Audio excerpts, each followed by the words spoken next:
I'm Katie O'Hara. And I'm Brooke McGann, and we're here with your celebrity news.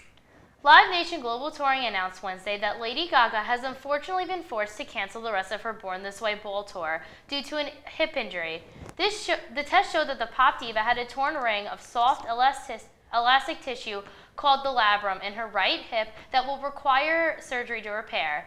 The concerts have been called off, among them February 22nd at Madison Square Garden and March 6th at Barclays Center in Brooklyn. Refunds for the canceled performances will be available at point of purchase starting on Thursday. Gaga confesses that she has been hiding some sort of injury from her managers and fellow partners. The announcement on Wednesday suggests the injury is more severe than simple swelling, and it may take months for her to recover. Supermodel/actress Kate Upton graces the Sports Illustrated swimsuit issue this year for the second year in a row. The beauty showcases her curves in an Arctic-themed spread that has men and women all over the country in awe of her killer body. But how exactly did Upton get her body into Sports Illustrated swimsuit shape? Not easily, according to her trainer, David Kirsch.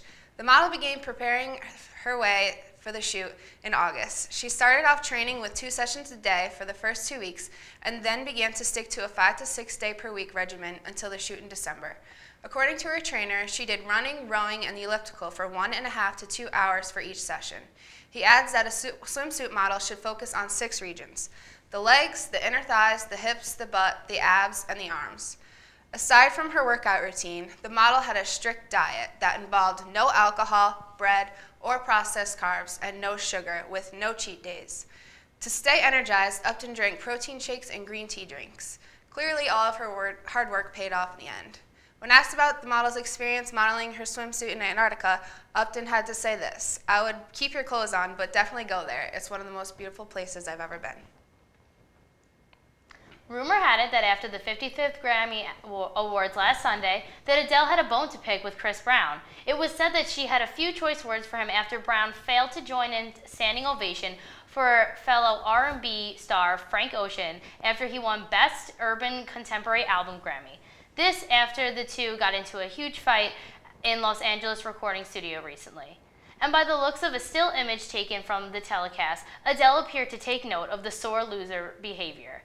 However, the two dispelled such notions after they were later snapped posing for pictures and said they were just complimenting each other. Rapper extraordinaire 2 Chainz, also known as 2 Chainz, was arrested in Maryland late last night for marijuana possession. The good music artist was busted around 10 p.m. after Maryland State Police pulled over his white van that he was traveling along with 6 other people. 2 Chainz was the only one found for possession of weed and was taken and booked at the local police precinct. The rapper was livid about the situation, claiming he only had a grinder on him and claiming that the police just arrested him because they wanted a picture with him. The picture with the 2 Maryland police officers was posted on his Instagram account late last night after he took his anger out on his Twitter account as well.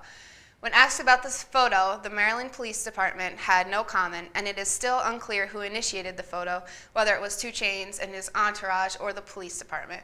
Despite his arrest, 2 Chainz ended up making it to his performance at the University of Maryland Eastern Shore that night.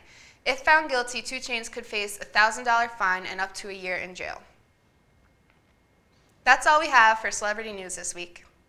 I'm Katie O'Hara, and stay tuned for national news.